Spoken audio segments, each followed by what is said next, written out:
The number one question I get across all my social channels is basically the exact same thing, just framed a different way. They will always ask, I'm 33, how would you manage my money? I'm 50, how would you manage? I'm 70, how would you manage your money? They always give me their age and ask how they manage their money. But the crazy thing is, there really is a massive difference on your age and how you would manage money. If I'm in my 20s, it's very different than my 30s, very different than my 40s, 50s, 60s, etc. So today I wanted to break it down by decade. I've done videos, lots of 90-second clips on social media. If I was in my 20s, if I was in my 30s, we're compiling all into one video. I'm going to give you very practical advice and how I would approach managing my money in each decade of life. You can fast forward if you want to your decade, but I do think there's stuff to learn from each of these, okay? If you're in your 40s and I tell you how to do in your 40s, you're like, well, I'm not quite there yet. You may need to take some parts from 20s or 30s and apply it. So I'd listen to the whole thing, but if you want to fast forward, you definitely can. But we're going decade by decade to make sure that I give you exactly what you need so you can apply it into your life. First thing in your 20s. 20s is going to probably be my most theoretical one because you'll understand that in a little bit. The others, I'm going to go much more practical on how I would invest and where I would invest. In the 20s, though,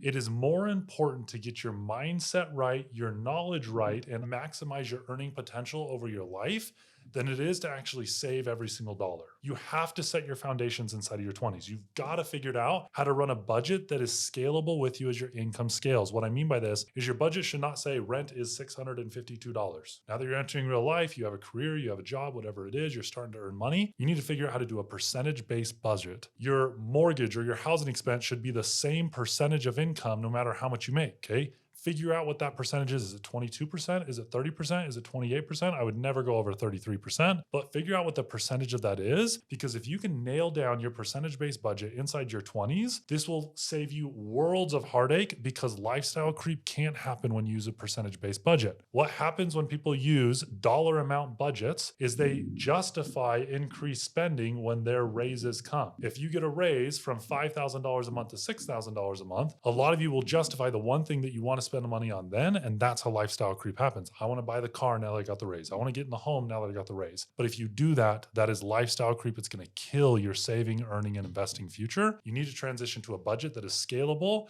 and that you don't hate your life in, okay? You're going to be budgeting the rest of your life. Figure out how to do it. It should not limit your Starbucks every single Friday. It should be percentage-based so you can live with it and love it. If I was to give my advice on this, I'd do a 50-30-20 budget. 50% go to needs, 30% go to wants, 20% goes to investing.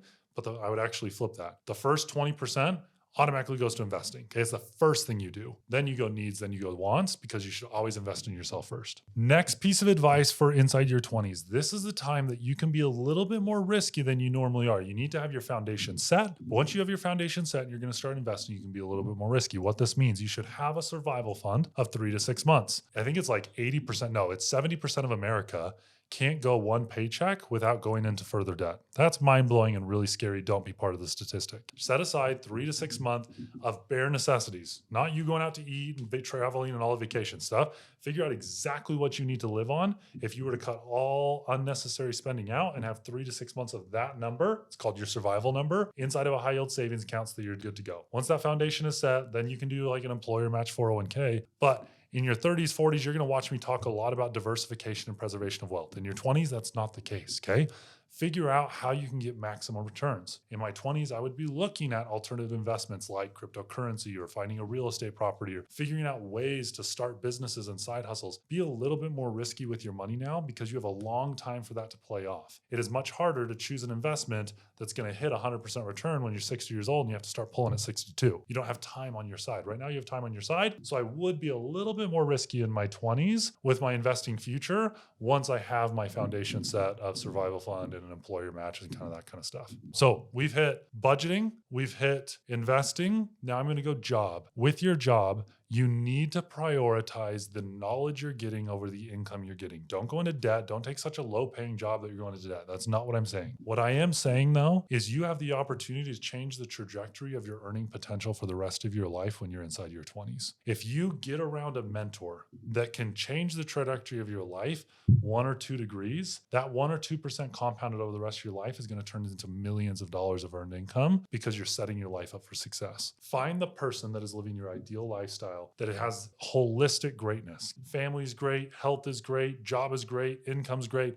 holistic greatness. Find that person, get as close to them as you possibly can inside of your career, and then figure out everything, learn everything you can from them. Don't take the $1 an hour higher paying job that's going to put you in a cubicle that you're just going to punch your clock, do what you need to, but you're making an extra buck. That is setting yourself up for failure. Find a job where you can learn more, get a skill set that's valuable so that your next job you can make 30, 40, 50, 60% more money because you have a skill set that no one else your age has and you have a mindset that no one else your age has. Use it to your advantage. Get around people that you know are going to change the trajectory of your life. I have like 2 more pieces of advice. Inside your 20s, every dollar you invest in your 20s is worth $8 to $10 later on. Compound interest is on your side. Go to Google, type in compound interest calculator. It's going to give you 4 fields to fill out and just start messing around with it. Put a 10% return investing $200 a month for 40 years.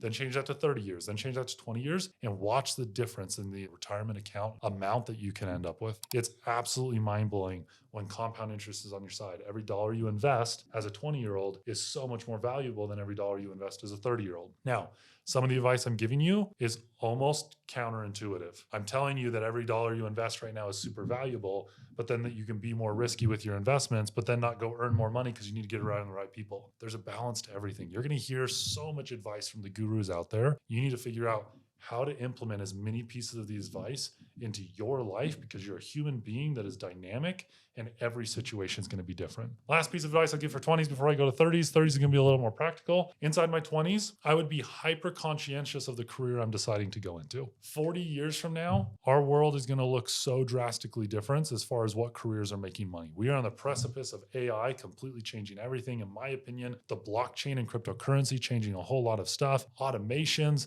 So much is happening right now that if you choose a career right now that in 40 years you know is not going to be there, it's not a smart career choice, okay? You have to look over a longer time horizon than almost anyone else does, obviously. That's why you're the youngest group that I'm talking to. So be smart about the career decisions you're making and be smart about the career you're going into. For example, I personally would probably not go into some warehouse job where I'm putting something together. Robots are going to take your job anytime. Honestly, marketing. I love marketing. I do social media. Marketing's a little bit of a dangerous one to go into. Now, ad and automation side of marketing, good. Copywriting, AI is probably going to take a lot of copywriters' jobs. A bunch of copywriters are going to watch this and yell at me and say that's not true, but fact of the matter is we're not going to need as many copywriters as we did back in the early 2000s that we do in 2050 because AI is going to automate that quite a bit. Think forward. Don't try to maximize today's dollar. Try to maximize 30 years from now's dollar and be smart about the career you're choosing. In your 30s, I'm going to have 5 pieces of advice as well if you're inside your 30s, okay? First one is going to be investing. I would invest aggressively if I was inside of my 30s. In your 20s, you set the trajectory for earning potential. In your 30s, you're starting to realize that earning potential, hopefully. The advantage that you have inside your 30s, if you're living this properly, is lifestyle creep hopefully has not happened yet, but your earning potential is going to grow probably quickest in your 30s and 40s than any other time period. So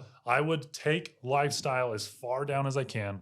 Delay the boats, delay the jet skis as long as you can. Invest as much as you can inside your 30s. You still have compound interest on your side, your earning potential's high, and you keep lifestyle creep low. So inside my 30s, I would invest very aggressively and put as much money as I possibly can. I would still be a little bit more risky with my money, but I would not go for the one-off wonder home runs of 100% of my money inside of cryptocurrency like some 20-year-olds will. You need to diversify and start to diversify inside your 30s, in my opinion. All of this is not financial advice. Do whatever you want, but diversification is not how you create wealth. It's how you preserve wealth. Think about that sentence. Diversification, what every guru talks about, getting the S&P 500, doing total market index, making sure you're in mutual funds and ETFs, making sure you're diversified across a bunch of different assets. All of that is for the preservation of wealth. It's not for the creation of wealth. Every billionaire ever will tell you that they created their wealth through a single business or a single investment, or they hit the home run or the lottery in one thing. That is how they actually create their wealth. Once they have wealth, they diversify it to preserve it. So you need to decide, am I in the mindset that I'm creating wealth and I want to go for one-hit wonders, bet on myself, start businesses, side hustles, invest in a little bit more risky assets, a friend's business, whatever it is? Or am I trying to preserve the money I'm making and set myself up for a comfortable retirement? It's 2 different mindsets, 2 different camps. I think you should start gravitating more this way as you get throughout your 30s. Next, in my 30s, I would prioritize debt reduction as much as I can. A lot of people in their 20s are going to have student loans. They're going to have car loans. They're going to have consumer debt. Hopefully they don't. Hopefully they're smart about it. But we're preached at trillions of dollars of advertising goes every single year to try to get us into consumer debt. In your 30s, You need to make sure that you're getting out of consumer debt as fast as you can. Don't keep up with the Joneses. Every car, boat, dream you see while as you drive down the street on your way to your job, those are all on debt. Understand you are on your own race. Run that race as good as you can and stay out of consumer debt as much as you can inside your 30s. This is probably the place that I see the biggest pivot inside of people's lives. And as a mortgage loan officer, all I do is look at people's finances and help them get approved for loans. The biggest pivot I would say is inside the 30s, people make one or two decisions. They keep up with the Joneses, increase lifestyle at a very fast pace as their income goes, and they can never feel like they're getting ahead. Or they keep lifestyle the same and just start chucking money at debt and investments and set themselves up for financial freedom. In the 30s, that pivot or that fork in the road is almost more wide than any other point. Make sure you're going down the right path. Next, career advancement, okay? Inside your career in your 20s, hopefully you're focusing on knowledge and getting around the right people.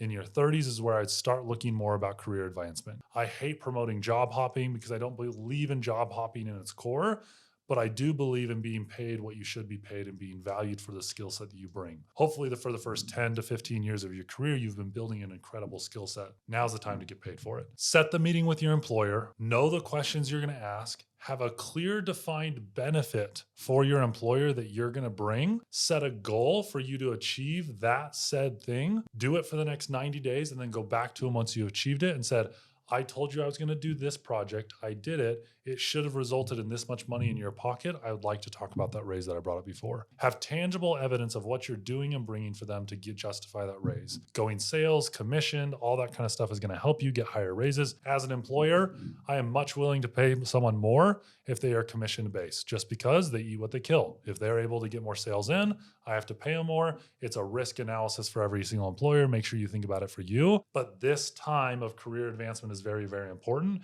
because you've built this skill set and now is the time to start getting paid for it. I would be planning for major purchases. You're going to be getting more money in at this point. We're talking about investing every single dollar. If you want to buy a home, if you need to level up your car, if you need to do something, you should be setting that money aside so we're not going into crazy consumer debt inside your 30s. We've already talked about this, but set up for major purchases so that you have the opportunity to get into real estate. The average net worth of someone that owns a home at retirement is almost 4 times. I'm pretty sure it's 4 times. Fact check me on that. I'll make sure to put something right here if I'm wrong. I'm pretty sure it's 4 times the average net worth of a homeowner versus a renter at retirement. If you can own a home, I promise it will translate to your net worth. Then you can utilize that home as an asset later through reverse mortgages and everything else. It's an amazing tool. Happy to talk about it with you. We'll talk about that in the later generations, but make sure that you're utilizing the assets and set yourself up for the best chances of financial success. Use statistics and probability when you're trying to outline what exactly that is. In your 40s, this is where I start talking about wealth preservation. We are going to have a diversified portfolio inside of our 40s because the time horizon is starting to shrink. If you say, I'm going to invest in the stock market, I need a 10% return in the stock market, and you say, can I get that in the next 12 months? It is a coin toss whether you can get that in the next 12 months. No one knows when the recession's coming, the housing crash, everything like that. If you come to me and say, I'm going to invest in the stock market, I need a 10% return, I have 40 years, I need it to average 10%, I could almost guarantee you're going to get about a 9.9% return over the next 40 to 50 years. When you have time on your side, it's easier to predict returns. In the 40s,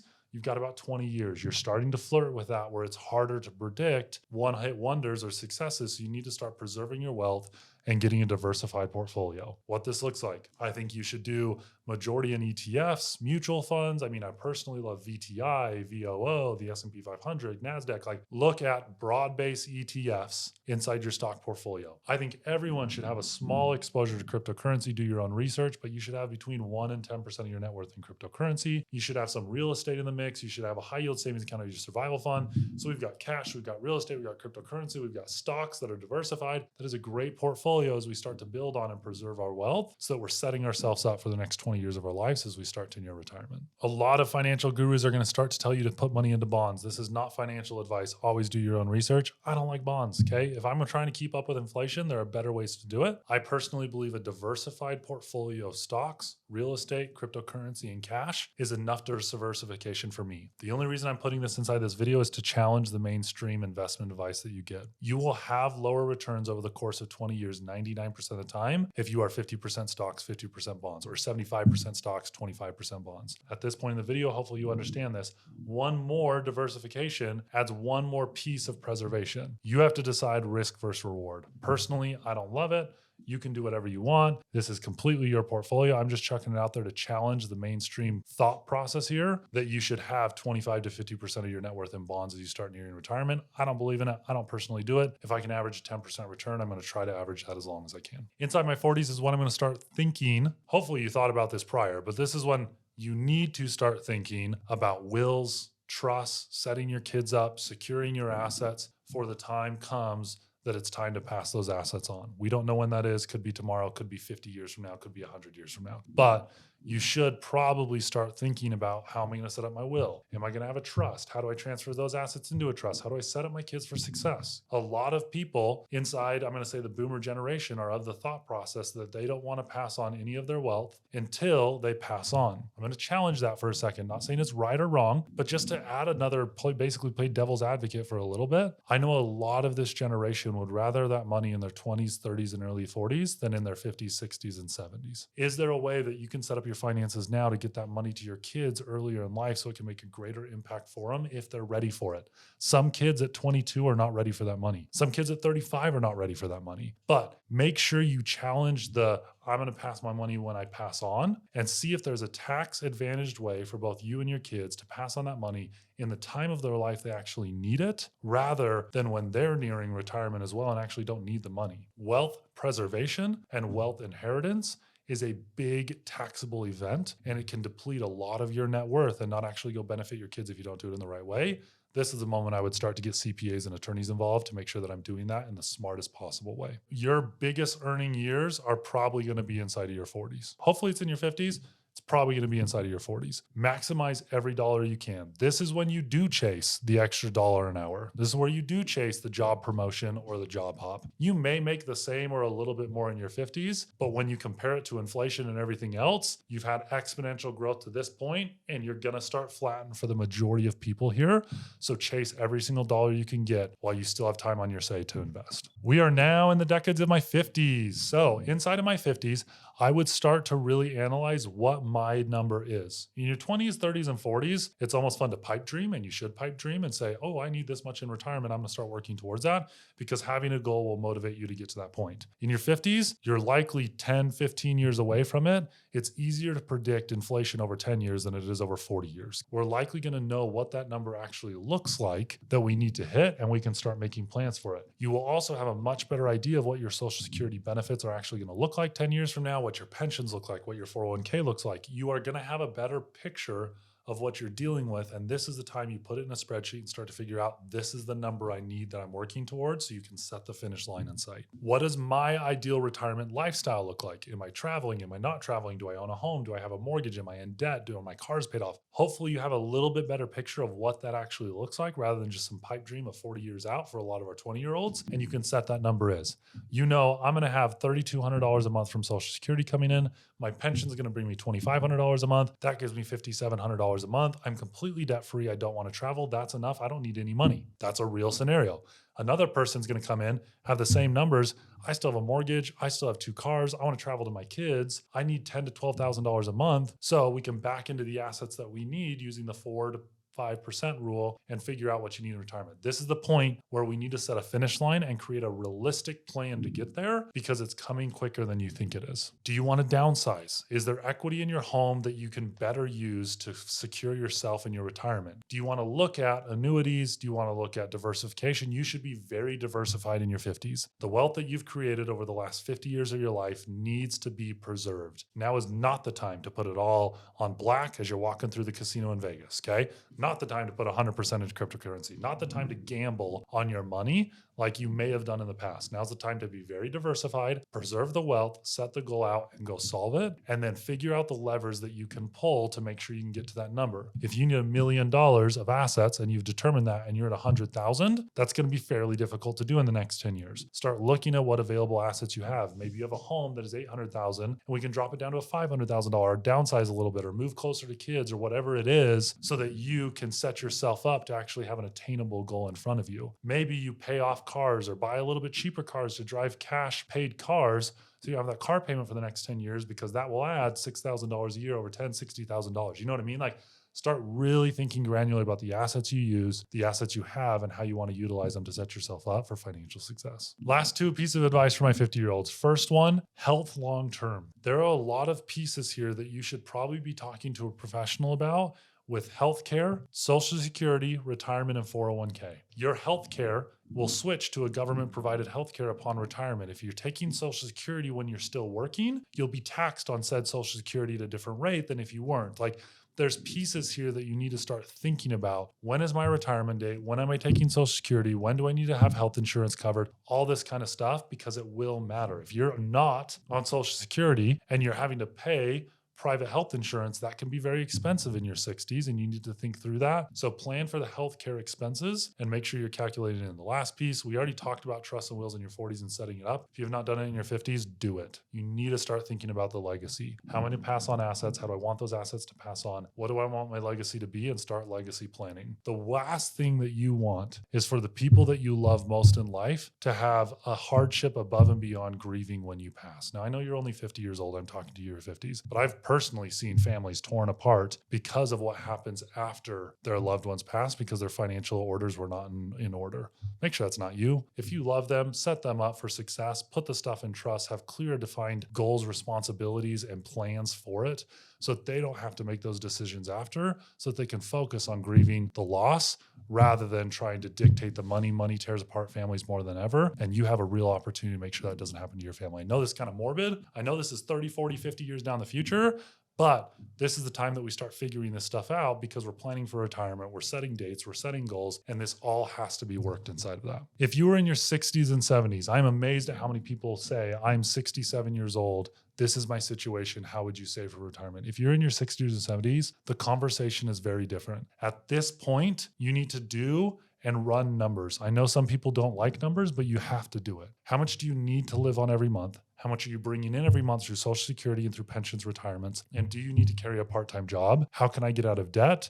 Am I supporting a lifestyle right now that is making me miserable because I have to work? You have to have very hard and real conversations with yourself if you're in your 60s and 70s and don't have an idea of what retirement looks like. No one wants to have you working into your 70s, 80s, 90s years old. Some people have to. I understand that. But we have to take a really hard look at lifestyle and the hours we're working and figure out how we can enjoy our golden years of life and not have to work as hard. So if this is you, my biggest advice, make sure you have all of your expenses.